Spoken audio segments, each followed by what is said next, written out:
Hello friends, welcome back to our channel.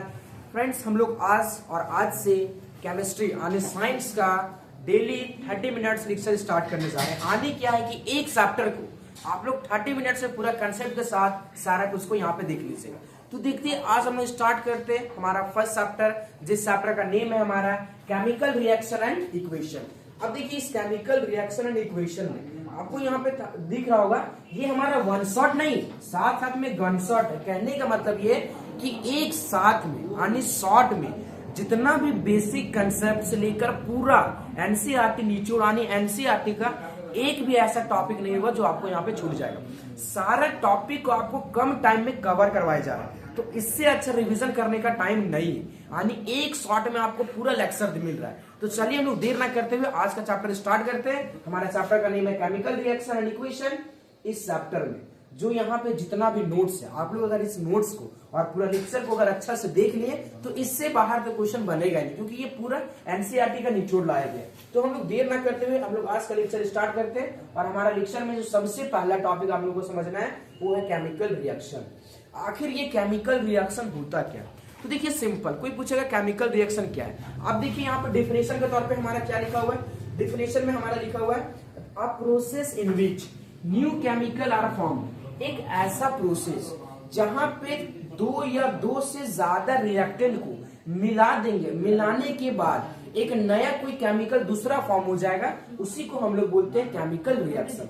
Basis हम लोग चलते हैं, बेस्ट एग्जांपल से आपको क्लियर होता है।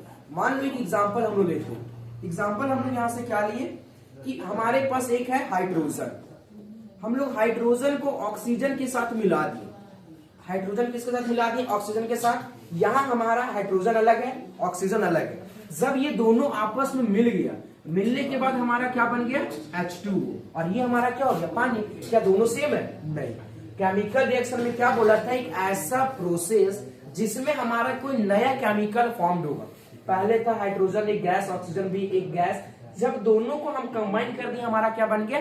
H2O।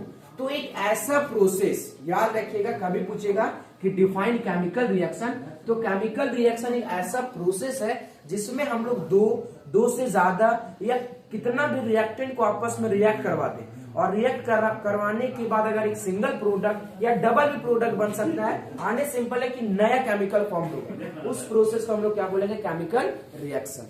ये हो गया हमारा केमिकल रिएक्शन। अब नेक्स्ट चलते देखते हैं हमारा नेक्स्ट क्या है। देखिए कितना क्या कि जो भी आपको यहाँ पे लिखा गया, जितना बता रहे, बस आप लोग उतना ही ध्यान से सुनिए और इस नोट्स को एक बार दोबारा पढ़ लीजिएगा। अब आप लोग सोच रहे हैं इस नोट्स को हम लोग कहाँ पे पढ़ेंगे? इसके लिए आपको टेलीग्राम चैनल पे ज्वाइन करना पड़ेगा। वहां पे आपको इसको फुल हैंड रिटेन नोट्स आपको वहां पे मिल जाएगा। तो पहले लेक्चर को यहाँ से 30 मिनट देखिए, उसके बाद फिर हम लोग इस नोट्स को पूरा पढ़ेंगे। अब हमारा जो नेक्स्ट टॉपिक है, नेक्स्ट टॉपिक हमारा लिखा गया केमिकल इक्वेशन।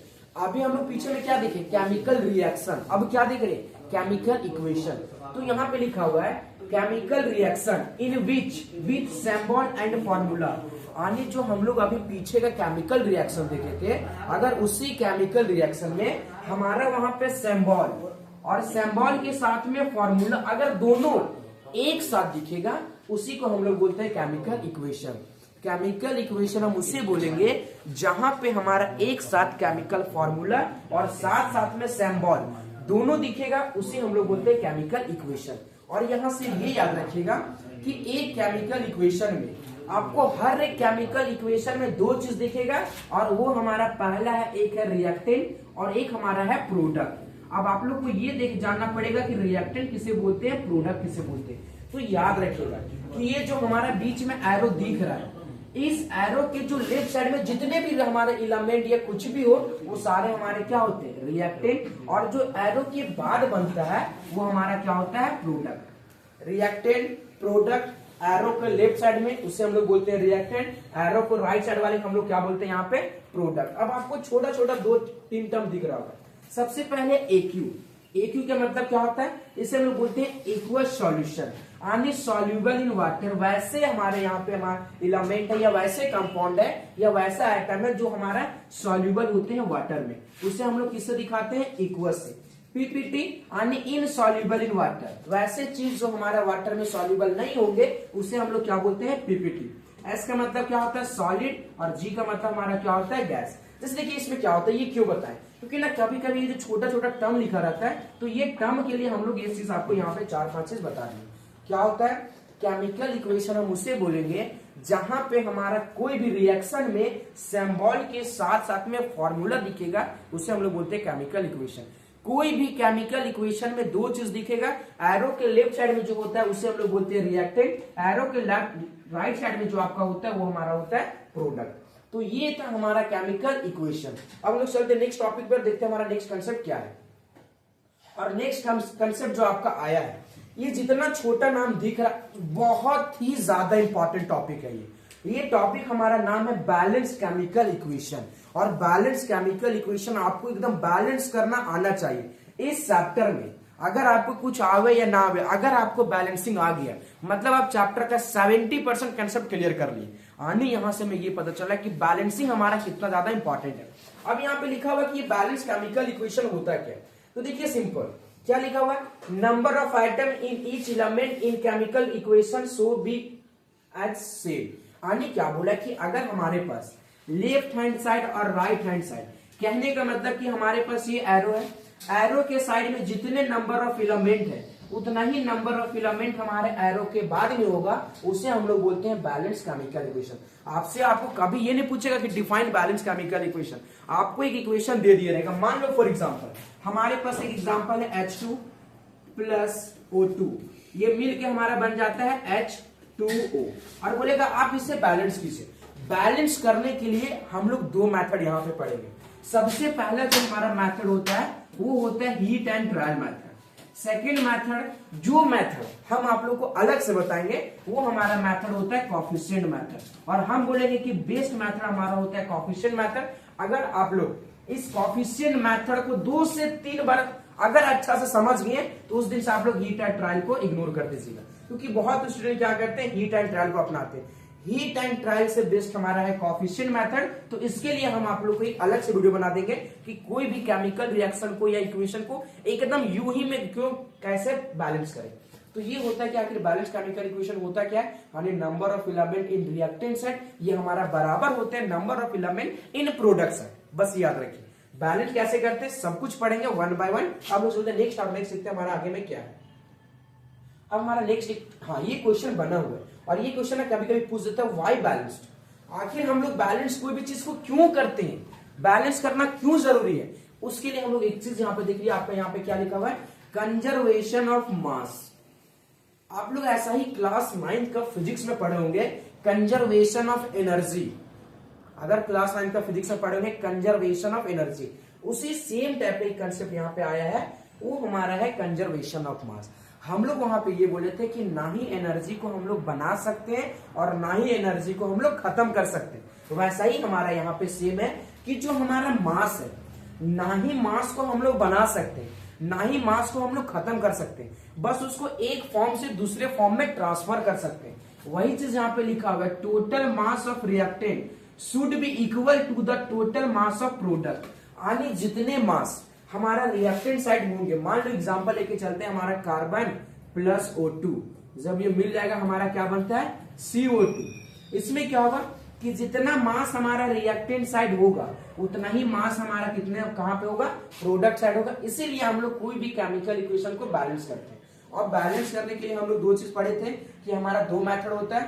पहला होता है हीट एंड ट्रायल मेथड। अब उस हीट एंड ट्रायल मेथड को करने के लिए आपको 3 स्टेप को याद रखना पड़ेगा। अगर आप लोग ये 3 स्टेप याद रखें तो भी आप हीट एंड ट्रायल मेथड से कर सकते हैं, और नहीं भी याद होगा तो कोई दिक्कत नहीं। और जब भी ये जो 3 स्टेप है, बहुत स्टूडेंट क्या करते हैं सर कोएफिशिएंट मेथड हमें नहीं जानना है, तो हीट एंड ट्रायल मेथड को जानने के लिए 3 स्टेप को आप लोग याद रखिएगा। जो सबसे पहला स्टेप है ट्रिक में क्या है कि सबसे पहले आपको मेटल को बैलेंस करना है। डबल आ गई गलती से, आपको सबसे पहले जो यहाँ बैलेंस करना है वो आपको बैलेंस करना है मेटल को। यानी अगर कभी भी, और ये कब करना है, जब हम लोग लगा रहेंगे हीट एंड ट्रायल मेथड। जब लगा रहेंगे हीट एंड ट्रायल मेथड, उस टाइम वहां पे हमारा जो भी एलिमेंट दिखेगा सबसे पहले बैलेंस कीजिएगा मेटल को। जैसे में zinc, Fe, Na, Al, Mg, Mn, Cu, Ca, Pb, Ba, यानी जो भी सबसे पहले हीट एंड ट्रायल में, हम 12 बोल रहे हैं हीट एंड ट्रायल का।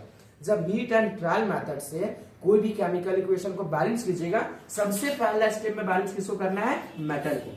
सेकेंड स्टेप में बैलेंस किसको करना है, नॉन मेटल को, और लास्ट में हमारा बैलेंस करना है ऑक्सीजन और हाइड्रोजन को। बहुत स्टूडेंट ये करते हैं कि पहले ऑक्सीजन और हाइड्रोजन को बैलेंस करते हैं, बाद में फिर दिक्कत हो जाता है। तो ये 3 स्टेप को आप लोग को याद रखना, किस कब, जब हम लोग हीट एंड ट्रायल मेथड को लगाएंगे। आपको एक यहाँ पे एग्जांपल दिख रहा होगा बैलेंस का, तो बस याद रखिएगा कि बैलेंस हम लोग इक्वेशन को कैसे करते हैं। एक हमारा होता है heat and trial method. Heat and trial method के लिए बैलेंस करने के लिए आपको ये 3 स्टेप याद रखना है। बाकी अगर और भी अच्छे से बैलेंस समझना है, ये तो बस थोड़ा सा ट्रेलर है। बेस्ट अगर बैलेंसिंग कोई है तो वो हमारा है कोएफिशिएंट मेथड, हम बता रहे, क्योंकि अगर आप एक बार कोएफिशिएंट मेथड सीख गए 100% आपका बैलेंसिंग आराम से हो जाएगा। तो बस याद रखिएगा हम लोग बैलेंस क्यों करते हैं, और अगर आप हीट एंड ट्रायल मेथड लगाइएगा तो ये 3 स्टेप को याद रखिएगा। अब हम लोग चलते हैं नेक्स्ट टॉपिक पे, देखते हैं हमारा आज का नेक्स्ट कंसेप्ट क्या है। और यहां से जो आपको स्टार्ट होने जा रहा है, एक क्वेश्चन फिक्स है कि आपको यहां से मिलेगा तो मिलेगा, और वो हमारा है types of chemical reaction. Total हमारे पास यहाँ 4 टाइप के केमिकल रिएक्शन है। सबसे पहला जो रिएक्शन है उस रिएक्शन को हम लोग बोलते हैं कॉम्बिनेशन रिएक्शन। सेकेंड हमारा है डीकम्पोजिशन रिएक्शन, और इस डीकम्पोजिशन रिएक्शन 3 टाइप में बटा हुआ है, थर्मल डीकम्पोजिशन, इलेक्ट्रोलाइसिस डीकम्पोजिशन, और हमारा फोटोकेमिकल डीकम्पोजिशन। यानी एक हमारा होता है कॉम्बिनेशन रिएक्शन, सेकेंड है हमारा डीकम्पोजिशन रिएक्शन। ये डीकम्पोजिशन रिएक्शन 3 टाइप में होते हैं। फिर है हमारा डिस्प्लेसमेंट रिएक्शन, और एक और हमारा होता है वो होता है डबल डिस्प्लेसमेंट। एक और हमारा जो होता है वो होता है डबल डिस्प्लेसमेंट रिएक्शन। ये 4 टाइप के रिएक्शन होते हैं। आपको ये चारों टाइप के रिएक्शन तो एकदम अच्छा से याद रखना पड़ेगा। देखिए ये नाम में भी आपको नहीं जानना पड़ेगा, मेन आखिर ये होता क्या, अगर ये 4 को आप लोग अच्छा से पढ़ लिए आपका चैप्टर 90% खत्म हो जाएगा। तो बस हम लोग को ये 4 इक्वेशन को 1 बाय 1 देखना है। हम लोग 2 मिनट में 4 इक्वेशन को यहीं पे देख लेंगे, फिर इसको हम लोग डीपली पूरा पढ़ेंगे। देखिए कभी भी ना इक्वेशन में आपको रटना नहीं, नेम में समझिए क्या लिखा इस इक्वेशन को, नेम में जाइए। अगर हम लोग देख रहे हैं इस इक्वेशन का नेम में लिखा हुआ है कॉम्बिनेशन। कॉम्बिनेशन का मतलब क्या होता है, कंबाइन करना। कॉम्बिनेशन का मतलब कंबाइन करना। आने का हमें ये पता चल रहा है कि कॉम्बिनेशन रिएक्शन हम उसे बोलेंगे जब 2 या 2 से ज्यादा रिएक्टेंट को आपस में कंबाइन करके एक सिंगल प्रोडक्ट बनाएंगे, उसे हम लोग बोलते हैं कॉम्बिनेशन रिएक्शन। क्लियर हो गया? बाकी दोबारा फिर से देखेंगे। फिर होता है डीकम्पोजिशन। डीकम्पोजिशन का मतलब डीकम्पोज कर देना, मतलब उसे तोड़ देना। जब एक रिएक्टेंट को 2 या 2 से ज्यादा प्रोडक्ट में ब्रेक डाउन करते हैं, उस टाइप वाले रिएक्शन को हम लोग बोलते हैं डीकम्पोजिशन रिएक्शन। फिर है हमारा डिस्प्लेसमेंट रिएक्शन, मतलब डिस्प्लेस कर देना। डिस्प्लेस कर देना कहने का मतलब ये होता है कि अगर मान लीजिए हम पावरफुल हैं, कोई हमारे से कम पावरफुल है, तो पावरफुल इंसान क्या करता है, कम पावरफुल वाले को थोड़ा धक्का दे देता है, यानी वहां कहीं से उठा के हटा देता है, खुद जाके वहां बैठ जाता है। तो डिस्प्लेसमेंट में ये होता है कि जो हाईली रिएक्टिव मेटल होते हैं वो डिस्प्लेस कर देते हैं, यानी हटा देते हैं किसको, लेस रिएक्टिव मेटल को, और वहां जाके वो खुद बैठ जाते हैं। और एक हमारा होता है डबल डिस्प्लेसमेंट। डबल डिस्प्लेसमेंट कहने का मतलब ये होता है कि एक हाथ से लीजिए और दूसरे हाथ से दीजिए, यानी यहाँ पे क्या होता है, म्यूचुअल एक्सचेंज होता है। आप मेरे प्लेस पे बैठ जाइए, हम आपके प्लेस पे बैठ जाएंगे। तो चलिए हम लोग देर ना करते हुए चारों को 1 बाय देखते हैं कि हमारा ये चारों होता क्या है। तो स्टार्टिंग करते हैं हम लोग सबसे पहला, और वो हमारा होता है कॉम्बिनेशन रिएक्शन। अब देखिए ये कॉम्बिनेशन रिएक्शन था क्या, अभी हम लोग ऑलरेडी देख चुके हैं कि कॉम्बिनेशन रिएक्शन हमारा क्या है। अब स्टार्टिंग करते हैं, यहाँ पे क्या लिखा हुआ देखो, डिफिनेशन छोटा छोटा डिफिनेशन को याद रखिएगा, बहुत बड़ा डिफिनेशन नहीं।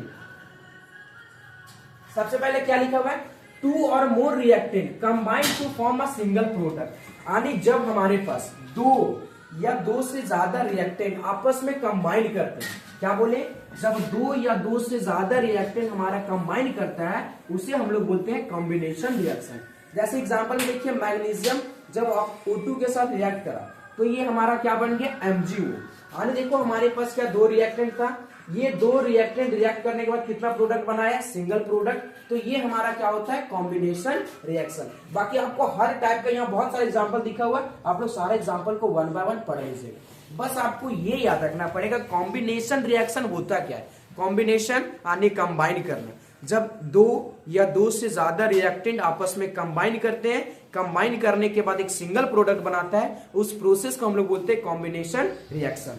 बस 1-2 आपको एग्जांपल याद रखना है। वैसे ही हम लोग का जो सेकंड नंबर पे आता है वो हमारा होता है डीकम्पोजिशन रिएक्शन।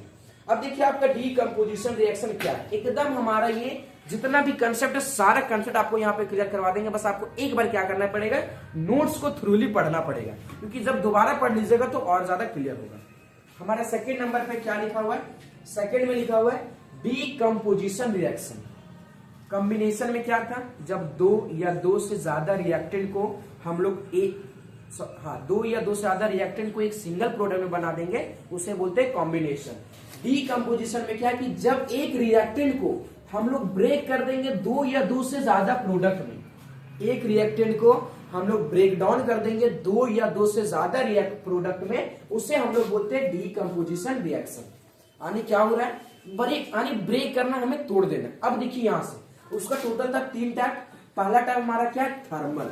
बस याद रखिए इस थर्मल का मतलब होता है क्योंकि हम लोग ऑलरेडी देख चुके हैं, डीकंपोजिशन मतलब तोड़ देना। यानी जब हम लोग अगर हीट के मदद से, किसके मदद से, हीट का मदद से अगर कोई भी केमिकल रिएक्शन को ब्रेक कर रहे हैं, वो हमारा हो जाएगा thermal decomposition reaction. Decomposition reaction का मतलब होता है ब्रेक डाउन करना। तो ब्रेक डाउन करना कहने का मतलब ये होता है कि चाहे अगर थर्मल बोला है तो यहाँ पे हम लोग हीट यूज करेंगे और ये हमारा हीट का सिंबल होता है। तो ये याद रखिएगा हीट का सिंबल होता क्या, या उस सेकंड में लिखा हुआ it is a thermal decomposition and endothermic reaction. यानी जो हमारे डीकंपोजिशन रिएक्शन होता है उसे हम लोग एंडोथर्मिक रिएक्शन भी बोल सकते हैं। तो बस याद रखिएगा कि thermal decomposition reaction, sir thermal decomposition reaction हम उसे बोलेंगे जब रिएक्टेंट को ब्रेक करेंगे किसके मदद से, सनलाइट का मदद से, उसे हम लोग बोलेंगे हीट के मदद से, उसे हम लोग बोलते हैं थर्मल डीकंपोजिशन, या फिर यहाँ सनलाइट भी हम लोग बोल सकते हैं। अब नेक्स्ट जो हमारा आता है वो आपका हो जाता है इलेक्ट्रोलाइसिस। नेक्स्ट आपका क्या है, इलेक्ट्रोलाइसिस। अब देखते हैं इलेक्ट्रोलाइसिस हमारा होता है क्या। हम उसमें देखिए थर्मल इलेक्ट्रोलाइसिस कहने का मतलब होता है कि जब हम लोग रिएक्टेंट को ब्रेक डाउन करते हैं करंट के मदद से, जब हम लोग रिएक्टेंट को ब्रेक डाउन करते हैं करंट के मदद से, उसे हम लोग बोलते हैं electrolysis decomposition reaction. Thermal decomposition reaction heat के मदद से, इलेक्ट्रोलाइसिस डीकंपोजिशन रिएक्शन करंट के मदद। सब में क्या हो रहा है, सब में हमारा ये हो रहा है कि वो ब्रेक डाउन हो रहा है, क्योंकि डीकंपोजिशन रिएक्शन का मतलब ही होता है ब्रेक डाउन होना। तो हम लोग सबसे पहले देखें थर्मल हीट के मदद से, इलेक्ट्रोलाइसिस करंट के मदद से। आपको एग्जांपल यहाँ पे दिख रहा है। वैसे ही अगर हम लोग थर्ड नंबर पे देखेंगे वो हमारा होता है फोटोकेमिकल। फोटोकेमिकल डीकंपोजिशन क्या होता है कि अगर हम लोग रिएक्टेंट को ब्रेक डाउन करेंगे in due to the presence of light, अगर लाइट का प्रेजेंस में हम लोग रिएक्टेंट को ब्रेक डाउन करेंगे, उसे बोलते हैं हम लोग फोटोकेमिकल डीकंपोजिशन रिएक्शन। अब यहां से देखो हम लोग पहले तीनों को एक साथ समझने की कोशिश करते हैं, उसके बाद हम लोग चलेंगे नेक्स्ट में। क्या बोले, एक बार यहाँ तीनों को समझते हैं। तो देखिए याद रखने के लिए आपको एक साथ लिया, हम लोग शुरू में क्या पढ़े, हम लोग देख रहे हैं यहाँ पे डीकंपोजिशन रिएक्शन। डीकंपोजिशन रिएक्शन हम लोग यहाँ पे देख रहे हैं।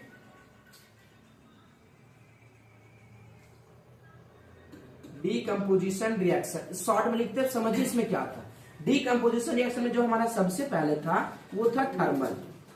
क्या था सबसे पहले हमारा, थर्मल।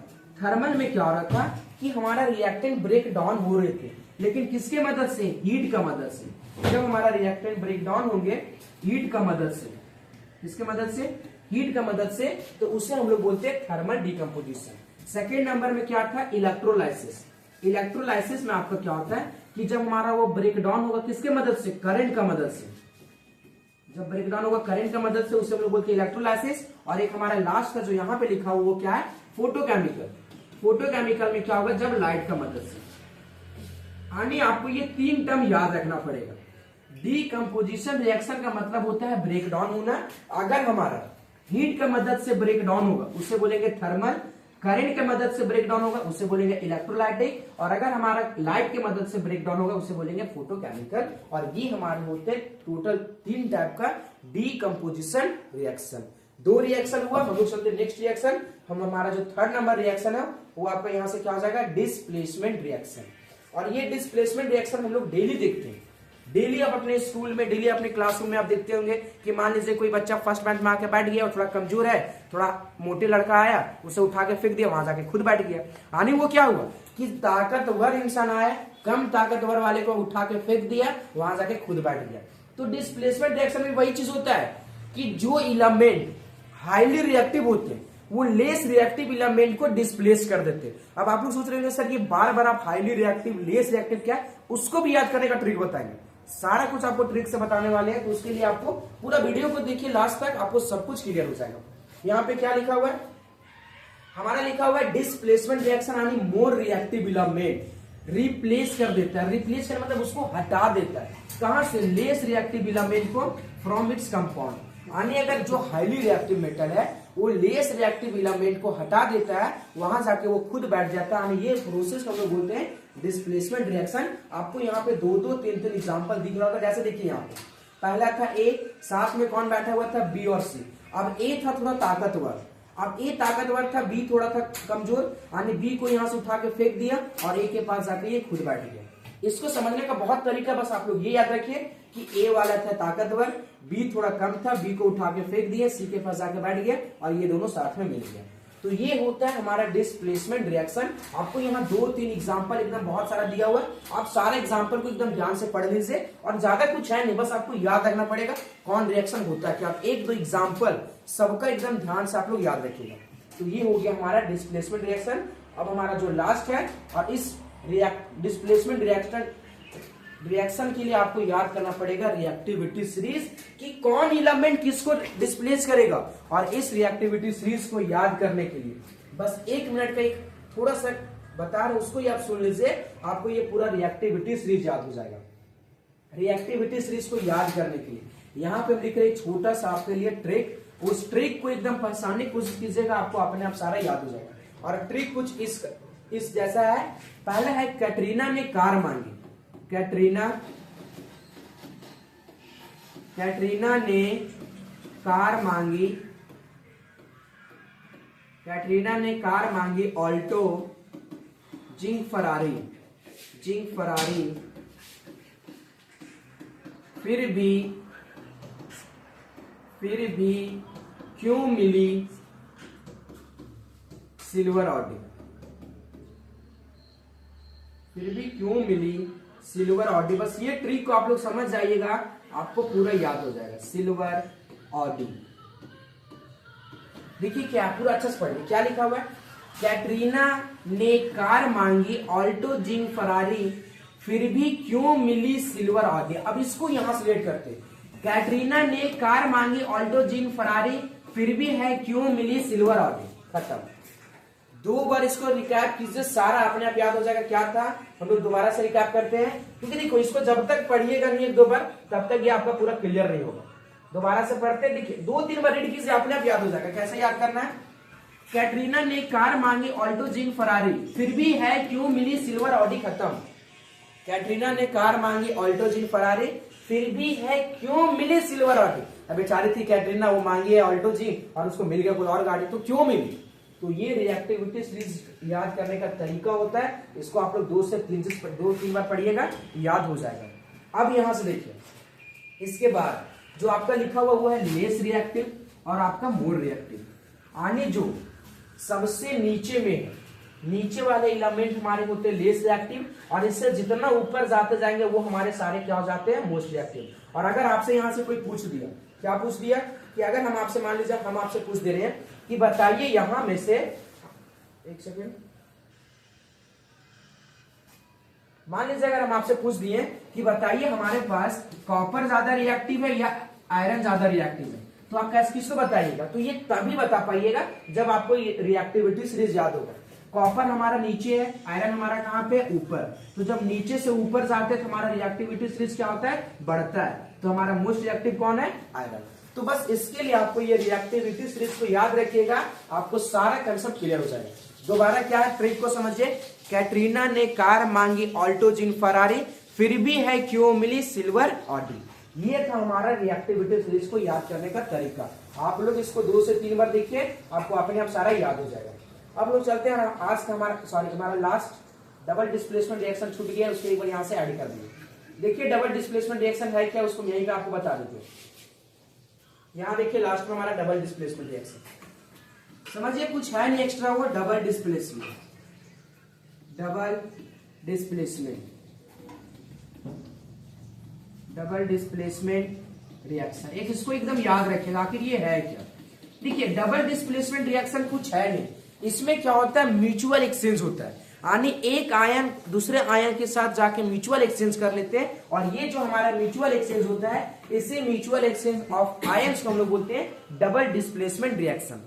एक बार चारों रिएक्शन को हम लोग रिकैप करते हैं तुरंत। पहला हमारा क्या था कॉम्बिनेशन रिएक्शन। कॉम्बिनेशन रिएक्शन हम उससे बोलेंगे जब एक या एक से ज्यादा रिएक्टेंट आपस में कंबाइन करेंगे और कंबाइन करने के बाद सिंगल प्रोडक्ट बनाता है, उसे हम लोग बोलते हैं कॉम्बिनेशन रिएक्शन।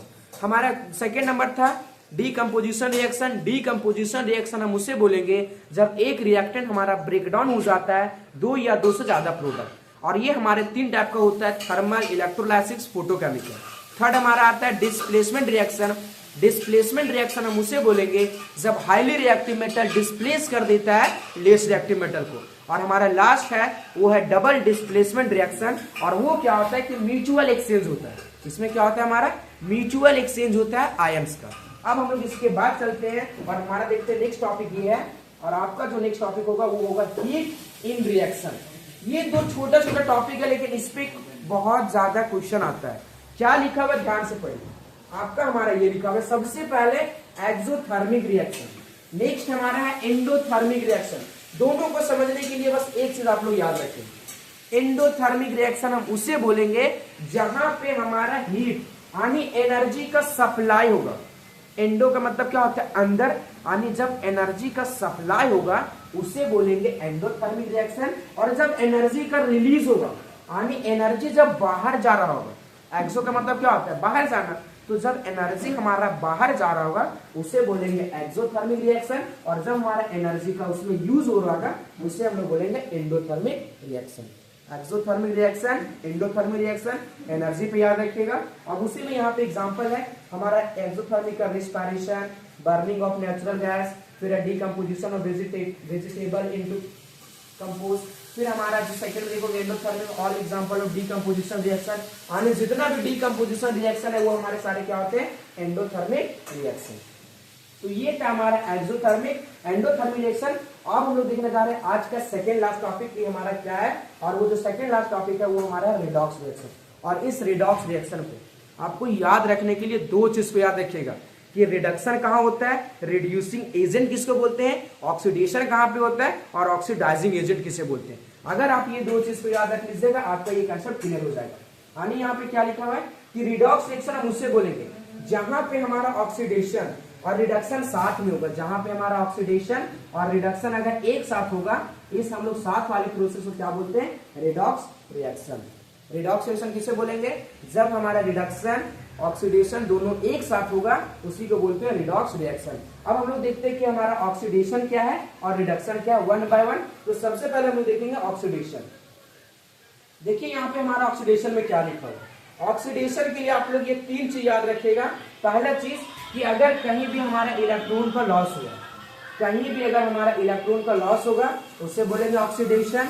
अगर हमारा ऑक्सीजन का गेन हुआ उससे बोलेंगे ऑक्सीडेशन, और अगर हमारा लॉस हुआ हाइड्रोजन का उससे बोलेंगे हम लोग ऑक्सीडेशन।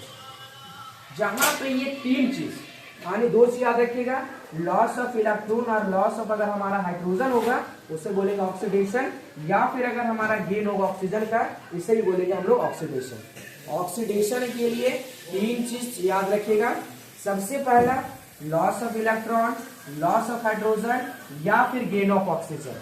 जहां पे ये तीनों में से कोई भी एक चीज दिखेगा वो हमारा क्या होता है ऑक्सीडेशन, और इसी का जस्ट अपोजिट होता है वो हमारा होता है रिडक्शन। रिडक्शन में क्या होता है उसका जस्ट अपोजिट, जो चीज आपका वहां पे लॉस हो रहा था वो यहाँ पे गेन होगा, और जो आपका गेन हो रहा था यहाँ पे लॉस होगा। जैसे में गेन ऑफ इलेक्ट्रॉन, सेकेंड में लॉस ऑफ ऑक्सीजन, और थर्ड में गेन ऑफ हाइड्रोजन। ये तीन चीज को याद रखिए, रिडक्शन, ऑक्सीडेशन, रिडक्शन, ऑक्सीडेशन। अब यहाँ पे समझिए एग्जाम्पल लिखा हुआ है, ये एग्जाम्पल एकदम ध्यान से देखिए क्या लिखा हुआ है CuO H2O मिलके क्या बन गया कॉपर और H2O।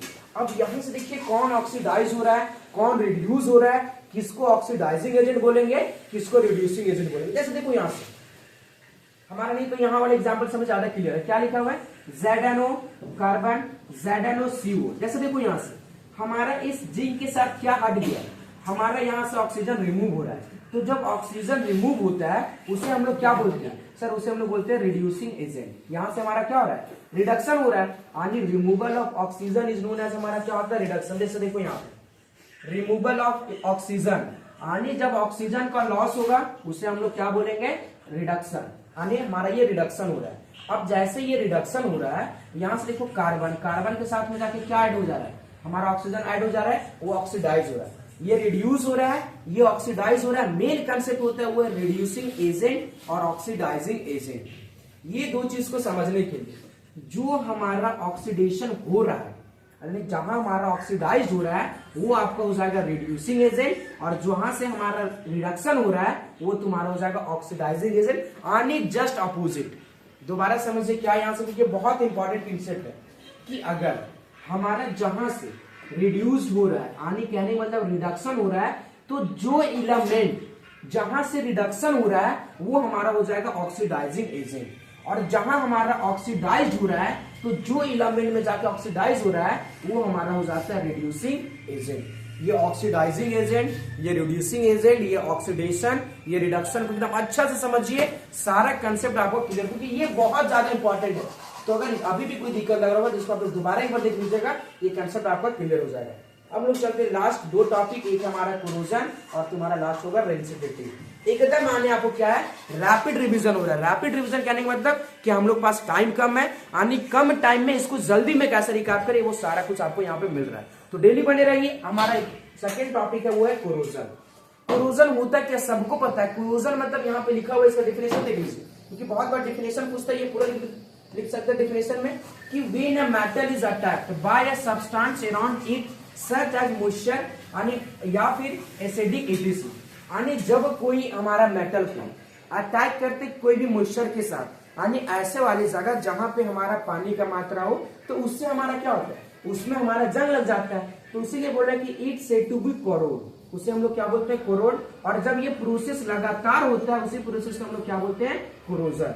आपसे बोलेगा डिफाइन कोरोजन, तो कोरोजन हम उससे बोलेंगे जब कोई भी मेटल वाटर के प्रेजेंस में आता है, जब कोई भी मेटल वाटर के प्रेजेंस में आता है तो वो कोरोड हो जाता है। और अगर ये प्रोसेस हमारा लगातार चलते रहता है उसी को हम लोग बोलते हैं कोरोजन। अब जैसे एग्जांपल ऑफ कोरोजन याद रखिएगा, रस्टिंग ऑफ आयरन, लोहे में जंग लगना है। सेकेंड आपका है ट्रेंसिंग ऑफ कॉपर, यानी कॉपर को ट्रेंसिंग करना। थर्ड है ट्रेंसिंग ऑफ सिल्वर। यानी सिंपल क्या बताया जा रहा है कि कोरोजन होता क्या है? कोरोजन मतलब अगर कोई भी मेटल पानी के सामने आएगा तो उससे वो वहां से हो जाएगा, उसमें जंग लग जाता है, और ये जो जंग लगता है, ये जो प्रोसेस होता है, इसी प्रोसेस को हम लोग बोलते हैं कोरोजन। अब कभी कभी ये आता है कि रेंसिडिटी क्या होता है? कोरोजन तो ठीक है, बहुत कुछ समझ में आता है, आखिर ये रेंसिडिटी क्या है? और इसमें ये ज्यादा थोड़ा सा इंपॉर्टेंट टॉपिक है वो हमारा प्रिवेंशन, कि रेंसिडिटी को बचावे तो बचावे कैसे। सबसे पहले आखिर रेंसिडिटी होता है, देखिए कोरोजन और रेंसिडिटी में थोड़ा सा फर्क है। कोरोजन में क्या होता है? लोहे में जंग लगना। रेंसिडिटी का मतलब ये होता है कि कोई भी ऐसा सब्सटेंस, जैसे यहाँ लिखा हुआ है द टेस्ट और smell of food material containing fat oil change when it is left exposed in air and long time. जैसे आप लोग बेस समझिए, डिफिनेशन इसको आप लोग रख लीजिएगा, कंसेप्ट क्या ये समझिए। रेंसिडिटी हम उससे बोलते हैं कि कोई भी खाने पीने का सामान अगर हम लोग उसको खुला में छोड़ देंगे, तो खुला में छोड़ देने के बाद क्या होता है कि जो उसका ओरिजिनल वाला टेस्ट होता है वो टेस्ट हमारा खराब हो जाता है। तो ये जो टेस्ट खराब हुआ है उसके पीछे का रीजन क्या है? रेंसिडिटी। यानी उसमें हमारा क्या लग गया है? उसमें हमारा रेंसिडिटी हो गया। रेंसिडिटी का मतलब क्या होता है? दोबारा समझिए कि रेंसिडिटी हम उससे बोलेंगे कि कोई भी फूड में अगर हम लोग एयर का प्रेजेंस में या फिर उसको हम लोग खुले में छोड़ दिए तो वो जो हमारा खराब हो जा रहा है उसके पीछे का रीजन है रेंसिडिटी। अब यहाँ पे लिखा हुआ जिसको हम लोग बचावे कैसे, ये अगर हमारा फूड खराब हो रहा है तो इससे बचाने के लिए सबसे पहला एंटीऑक्सीडेंट। अब आप लोग याद होगा जब कुरकुरे वगैरह खाते हैं, कुरकुरे में हमारा ऑक्सीजन नाइट्रोजन गैस डाला जाता है, क्यों? ताकि वो उससे बचा सके। तो इसीलिए सबसे पहला कि एंटीऑक्सीडेंट डाल दीजिए, बच जाएगा। एयर टाइट कंटेनर में फिक्स कर दीजिए। जब भी हम लोग कुरकुरे का पैकेट खाते हैं उसमें वो पूरा फूला हुआ रहता है। क्यों फूला रहता है? क्योंकि उसमें एयर ऑलरेडी भरा हुआ है, जिससे ये होता है कि उसके अंदर जो हमारा चिप्स है, जो कुरकुरे है, वो सेफ रहे, यानी वो खराब ना हो। और लास्ट हमारा लिखा हुआ बैग ऑफ चिप्स, यानी उसको बस सिंपल भर के रखना है, यानी उसमें एयर को नहीं जाने देना है। तो ये था तुम्हारा पूरा चैप्टर का शॉर्ट समरी और अभी बहुत कम टाइम में। दोबारा से देखिए, नोट्स को पूरा पढ़िए, आपको सारा कंसेप्ट क्लियर हो जाएगा। और आज का हमारा लास्ट टॉपिक है, और वो आपका लास्ट टॉपिक ये होगा कि फिजिकल चेंज और केमिकल चेंज होता क्या है। इसे तो हम लोग को शुरू में ही पढ़ना चाहिए था, लेकिन इसे लास्ट में से रखें। कभी कभी बैच पूछ देता है difference between physical change and chemical change. तो देखिए क्या है, फटाफट दोनों का चेंज देखते हैं। हम लोग बोलेंगे फिजिकल चेंज में क्या होता है, कोई भी नया केमिकल रिएक्शन नहीं होता है। कहने का मतलब ये है कि फिजिकल चेंज में केमिकल रिएक्शन का इन्वॉल्वमेंट नहीं हुआ। केमिकल चेंज में क्या होता है, इसमें हमारा केमिकल रिएक्शन का इन्वॉल्वमेंट होता है, पहला चीज। सेकंड में लिखा हुआ है no new chemical are form. इसमें क्या होता है, कोई भी नए केमिकल नहीं फॉर्म होते। और हमारा केमिकल चेंज में क्या होता है, इसका शेप बदल जाता है, साइज बदल जाता है, सब कुछ बदल जाता है। जैसे एग्जांपल में देखिए, बॉइलिंग वाटर फ्रॉम द, यानी हमारा वाटर को बॉइलिंग करना। जब वाटर को बॉइल करते हैं तो क्या वाटर में कोई भी चेंजिंग दिखता है? नहीं दिखता है। सेकंड चीज लिखा हुआ है इवेपोरेशन क्लास, यानी जब हमारा कोई भी चीज जलता है, या मान लो इवेपोरेशन आप लोग पढ़े होंगे कि वाटर से वेपर कन्वर्ट होना, वेपर से वाटर, तो जब ये इवेपोरेशन वगैरह होता है उसमें कोई भी चेंजेस नहीं दिखता है। सेकंड लिखा हुआ मेल्टिंग ऑफ वैक्स, यानी जब मोमबत्ती पिघल जाता है क्या चेंज दिखता है? कुछ भी नहीं। सेकंड बहुत सारा यहाँ पे एग्जांपल लिखा हुआ है, इधर देखिए बर्निंग ऑफ पेपर। अब पेपर को जला रहे हैं तो देखिएगा जब पेपर हम लोग को जलता है वो राख बन जाता है, और राख वो बन के एक अलग ही चीज बन जाता है। सिंपल यहाँ से क्या बता रहा है कि केमिकल चेंज जिसमें केमिकल का इन्वॉल्वमेंट होता है, फिजिकल चेंज जिसमें कोई भी केमिकल का इन्वॉल्वमेंट नहीं होता है। तो ये बस दोनों का डिफरेंस को एक बार अच्छा से देख लीजिएगा। और बार बार बोल रहे हैं, अगर आपको इसका फुल डिटेल नोट्स चाहिए आप हमारे टेलीग्राम पे जुड़िए, आपको वहां से सारा नोट्स मिलेगा। बाकी चीज और आप लोग को देखते क्या था, शुरू में हम लोग बोले थे कि इस चैप्टर में जो सबसे ज्यादा इंपॉर्टेंट टॉपिक है वो हमारा इंपॉर्टेंट टॉपिक था बैलेंस केमिकल इक्वेशन।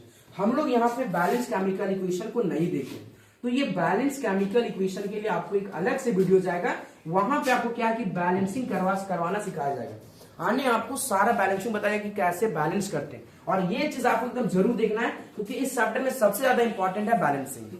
तो ये बैलेंसिंग के लिए हम लोग कल में नए वीडियो लेके आएंगे, और इस चैप्टर से कल आपको 5 या 6 क्वेश्चन दिया जाएगा, और वो 5 और 6 क्वेश्चन ऐसा क्वेश्चन रहेगा जो क्वेश्चन बार बार रिपीट हुआ है, तो उस क्वेश्चन को भी ध्यान से देखिएगा।